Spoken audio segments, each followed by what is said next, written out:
Kegigihan seorang penghantar makanan yang bekerja sambil belajar selama 4 tahun membuahkan hasil apabila dia berjaya bergelar graduan ijazah kedoktoran PhD dalam bidang teknologi farmasutikal.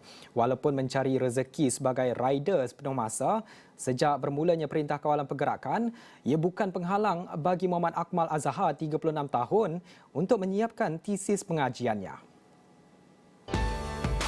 Bapa kepada 5 orang anak ini pernah bertugas sebagai pensyarah di UMP selama 6 tahun sebelum kontraknya tidak sambung pada tahun 2017.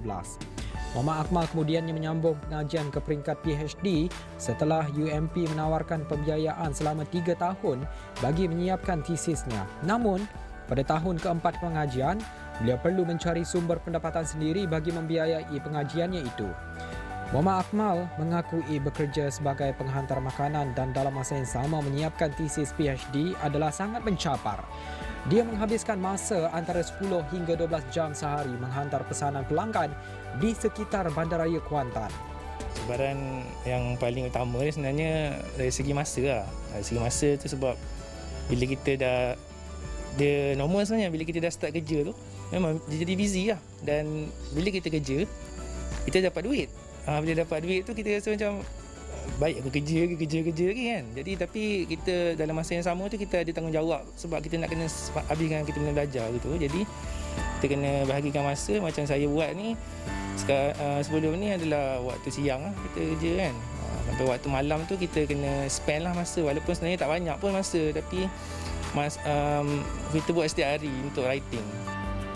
Dalam pada itu, Muhammad Akmal berharap orang ramai tidak memandang rendah kepada penghantar makanan dan beranggapan golongan itu tidak mempunyai pendidikan tinggi.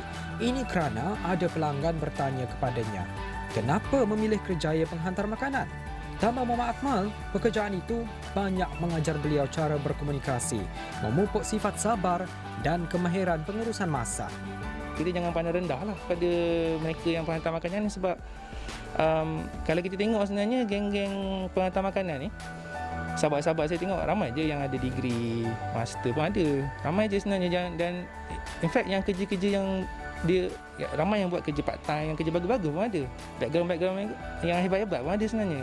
Cuma kita sebab mungkin pandangan masyarakat ialah sebab kita nak apply sebagai itu tak perlukan kelulusan itu je, tapi kita tak tahu yang penghantar makanan ni terdiri daripada pelbagai background pun sebenarnya.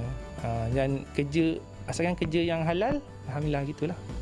Muhammad Akmal yang turut memiliki ijazah sarjana muda dan ijazah sarjana dalam bidang pengajian bioteknologi dari Universiti Teknologi Malaysia UTM berkata, buat masa ini akan meneruskan pekerjaannya ini sementara mendapat tawaran dari mana-mana pihak. Pada Isnin lalu tular di media sosial, sebuah syarikat penghantar makanan ucapan tahniah kepada Muhammad Akmal atas kejayaannya memperolehi PhD. Pada Rabu, Muhammad Akmal turut diundang ke Istana Abdul Aziz menghadap pemangku Raja Pahang Tengku Hassanal Ibrahim Alam Shah yang tertarik dengan semangat yang ditunjukkan oleh beliau.